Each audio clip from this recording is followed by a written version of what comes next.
एका प्लेटमध्ये 2 चमचे धने घ्यायचे, 2 चमचे हरभऱ्याची डाळ घ्यायची आणि 1 चमचाभर तीळ घ्यायचे. कढईमध्ये तेल टाकून अगोदर धने टाकायचे, नंतर हरभऱ्याची डाळ टाकायची. हे दोन्ही चांगलं तांबूस रंगावरती भाजून घ्यायचं. ते चांगलं भाजलं की त्यामध्ये लगेचच तीळ टाकायचे. तीळ पण चांगले परतून घ्यायचे. तीळ भाजल्यानंतर त्यामध्ये 2-3 लाल मिरच्या टाकायच्या सुक्या, 4-5 कढीपत्त्याची पानं टाकायची, 10-12 लसूण पाकळ्या टाकायच्या. हे चांगलं परतून घ्यायचं आणि मिक्सरच्या भांड्यामध्ये काढायचं.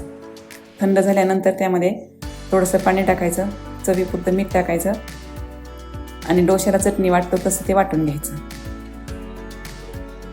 ती चटणी एका वाटीमध्ये काढून घ्यायची. नंतर त्याला थोडीशी जिरे, मोहरी आणि कोथिंबीरीची फोडणी द्यायची. ही चटणी थालीपीठाबरोबर किंवा इडलीबरोबर खूप छान लागते.